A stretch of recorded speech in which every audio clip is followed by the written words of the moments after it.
Ma vie n'est pas parfaite, loin de là. Je ne suis pas parfait. En fait, je suis un tas d'imperfections. Parfois je souhaite de tout mon cœur, pouvoir corriger ces imperfections, savoir ce qui provoque mes comportements, ce qui déclenche mes égarements, ce qui continue de me faire obstacle. C'est pourquoi je suis venu vers toi, j'imagine. Je n'ai pas pu trouver les réponses tout seul. Réponse. Je suis content que tu sois venu. J'ai toujours été là pour t'aider. Je suis là, maintenant. Tu n'as pas à trouver les réponses tout seul. Tu n'as jamais eu à le faire. Question. Mais cela semble si présomptueux de tout simplement m'asseoir et dialoguer ainsi avec toi, sans parler d'imaginer que c'est toi, Dieu, qui est en train de me répondre. Je veux dire, c'est complètement fou. Réponse. Je vois. Les auteurs de la Bible étaient tous saints d'esprit, mais toi, tu es fou. Question. Les auteurs de la Bible ont été témoins de la vie du Christ et ont fidèlement enregistré ce qu'ils entendaient et voyaient. Réponse. Erreur. La plupart des auteurs du Nouveau Testament n'ont jamais rencontré ni vu Jésus au cours de leur vie. Ils ont vécu bien des années après que Jésus eut quitté la terre.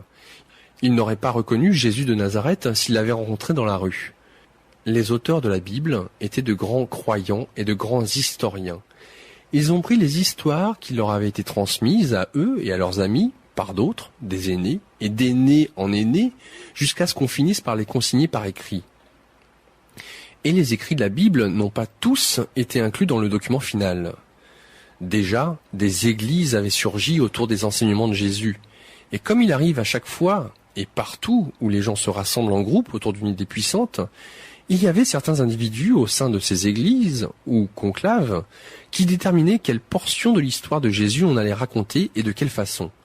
Ce processus de sélection et de révision se poursuivit tout au long du rassemblement des documents, de l'écriture et de la publication des évangiles et de la Bible. Même plusieurs siècles après que les écritures originales furent consignées par écrit, un concile supérieur de l'Église détermina une fois de plus quelles doctrines et vérités on allait inclure dans la Bible officielle et lesquelles il allait être malsain ou prématuré de révéler aux masses. Il y eut d'autres écritures saintes, consignées par écrit, en des moments d'inspiration par des hommes, par ailleurs ordinaires, dont aucun n'était plus fou que toi. Question.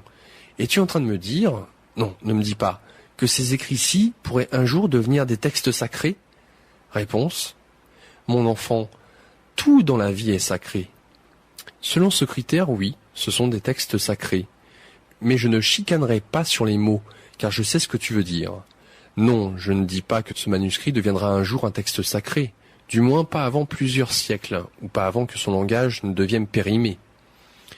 Le problème, vois-tu, c'est que ce langage-ci est trop familier, trop parlé, trop contemporain. Les gens supposent que si Dieu devait te parler directement, Dieu ne parlerait pas comme le voisin de palier. Le langage devrait avoir une structure unifiante, pour ne pas dire déifiante. Une certaine dignité, un certain sens de la divinité. Comme je l'ai dit plus tôt, cela fait partie du problème. Les gens ont l'impression que Dieu ne se montre que sous une forme. Tout ce qui s'écarte de cette forme est considéré comme un blasphème. Question, comme je l'ai dit plus tôt. Réponse, comme tu l'as dit plus tôt. Mais arrivons au cœur de ta question. Pourquoi te trouves-tu fou du fait que tu entretiens un dialogue avec Dieu? Crois-tu en la prière? Question. Oui, mais c'est différent. La prière, pour moi, a toujours été à sens unique. Je demande et Dieu reste immuable. Réponse. Dieu n'a jamais répondu à une prière? Question. Oh oui, mais pas verbalement. Enfin, tu vois, j'ai eu toutes sortes de choses qui sont arrivées dans ma vie qui, j'en étais convaincu, étaient une réponse très directe à la prière. Mais Dieu ne m'a jamais parlé. Réponse. Je vois. Alors ce Dieu auquel tu crois, ce Dieu peut tout faire sauf parler. Question. Bien sûr, Dieu peut parler si Dieu le veut. Seulement, il semble peu probable que Dieu veuille me parler. Réponse. C'est la racine de tous les problèmes que tu rencontres dans ta vie, car tu ne te considères pas suffisamment digne pour que Dieu te parle.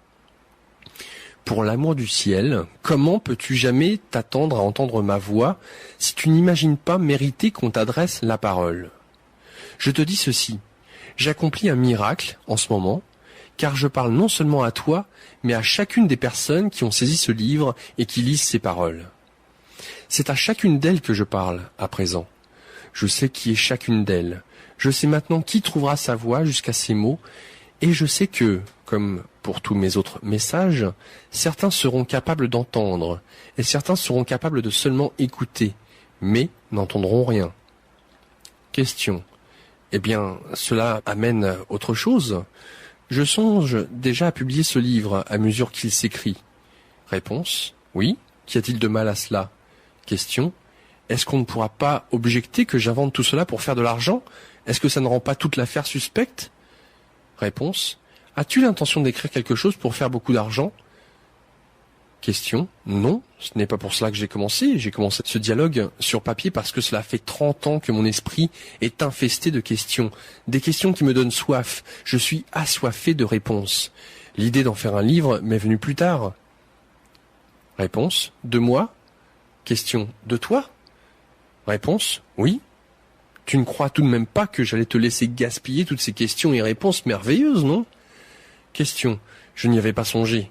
Au départ, je voulais juste des réponses aux questions, mettre fin à la frustration, mettre un terme à la quête. Réponse. Bien. Alors arrête de mettre en question tes motivations, tu le fais sans cesse, et allons-y.